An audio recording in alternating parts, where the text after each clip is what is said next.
আর ভাবিস পুত্র আমাকে চোখ রাঙিয়ে চলে গেল, আমি কিছুতেই বরদাস্ত করে দেবো না। আমিও দেখে নেব তার কোথাকার পানি কোথায় গিয়ে দাঁড়ায়।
ঠাস ঠাস ঠাস ঠাস ঠাস ঠাস।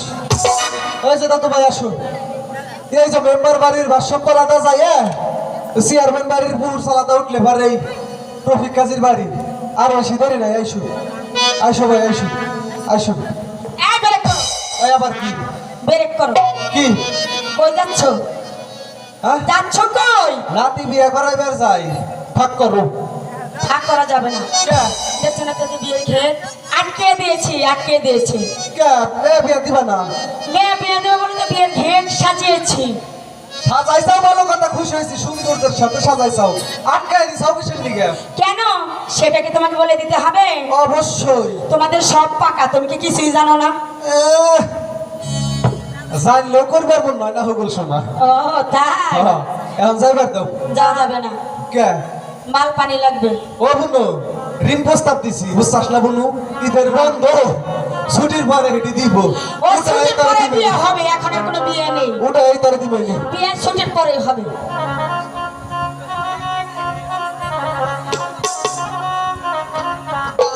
খবর আছে।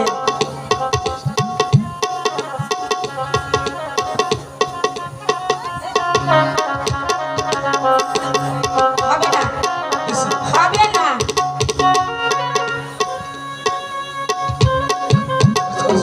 ওইসব বুনু, দেরি করো না, দেরি করো না।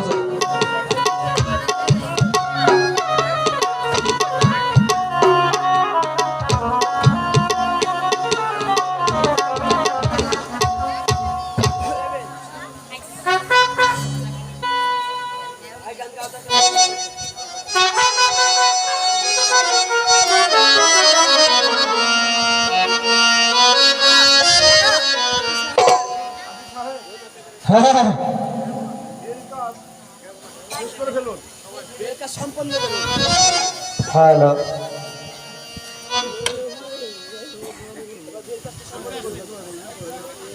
এবার বিয়ের কাজ সম্পন্ন করে ফেলো। আচ্ছা ঠিক আছে।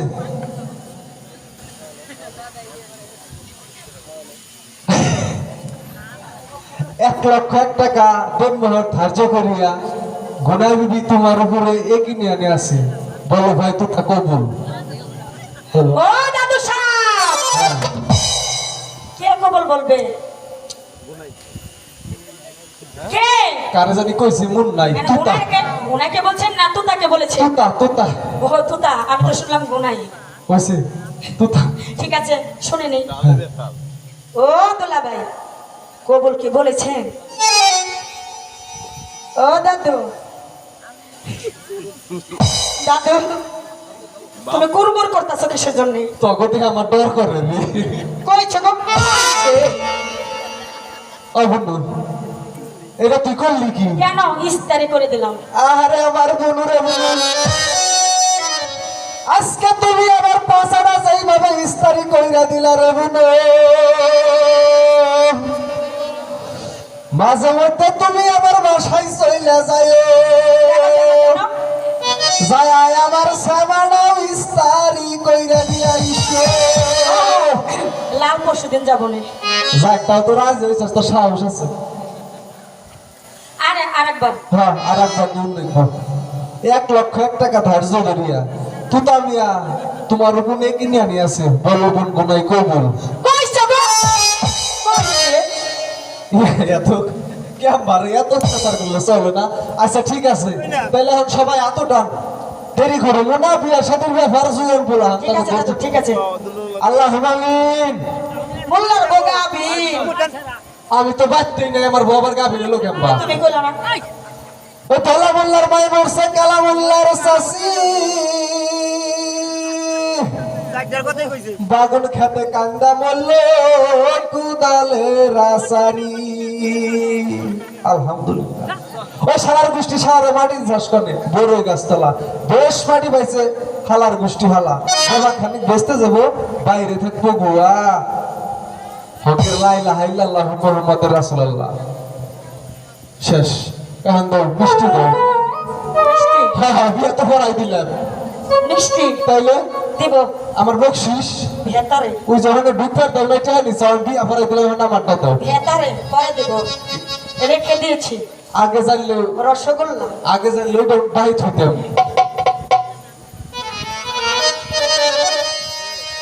ভাই খালেক, তাইলে এখন আমার করে যাওয়ার ব্যবস্থা করে দাও ভাই। ঘনাইরে আশীর্বাদ করে দাও, আমাদের বিদায় করো।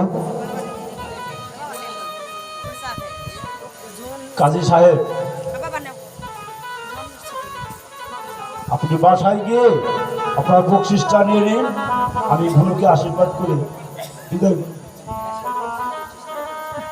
আচ্ছা ঠিক আছে, আচ্ছা ঠিক আছে ভাই।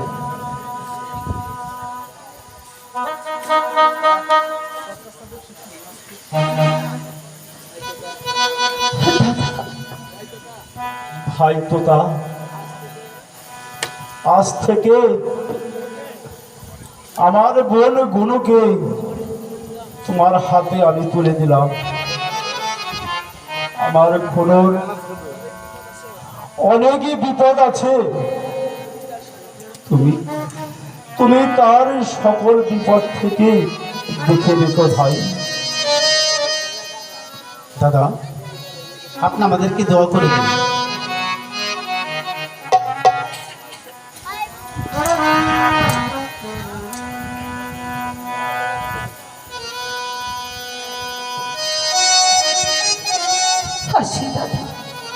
দাদা, আমি আপনাকে কথা দিচ্ছি দাদা, আমার দেহে এক বিন্দু রক্ত থাকতে আমি ঘনর কোনো ক্ষতি হতে দেব না।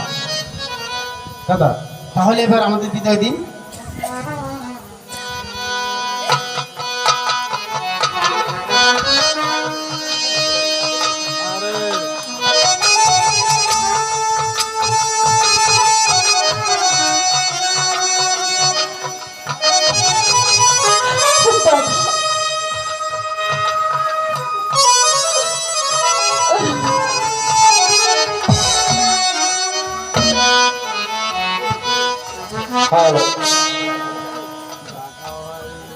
আমি জানি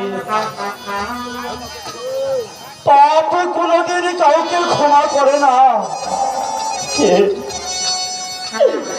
এর শাস্তি যে আমাকে পেতেই হবে। কিন্তু কিন্তু ওই মানুষের হাতে আমার জীবনটাকে আমি শেষ করতে দেব না। যে দুষ্কৃত হাত দিয়ে আমি আমার দাদার জীবন নষ্ট করে দিয়েছি, আজ আমি সেই হাত দিয়ে আমি আমার নিজের জীবনটাকে শেষ করে দিয়ে আমি আমার পাপের প্রায়শ্চিত্ত করব। বন্ধু আমার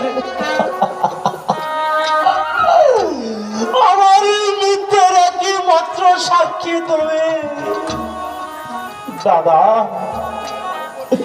তুমি তুমি আমার উপর যে দায়িত্ব ভার দিয়ে গিয়েছিলে, আমি সেই দায়িত্ব পালন করার পর আমি নিজেই নিলাম আমার পথের পাইচিত্র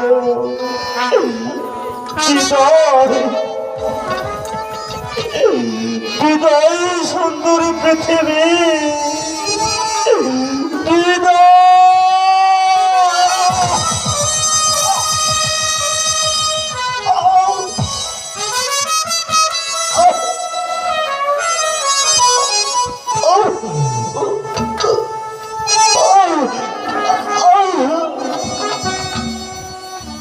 দাদা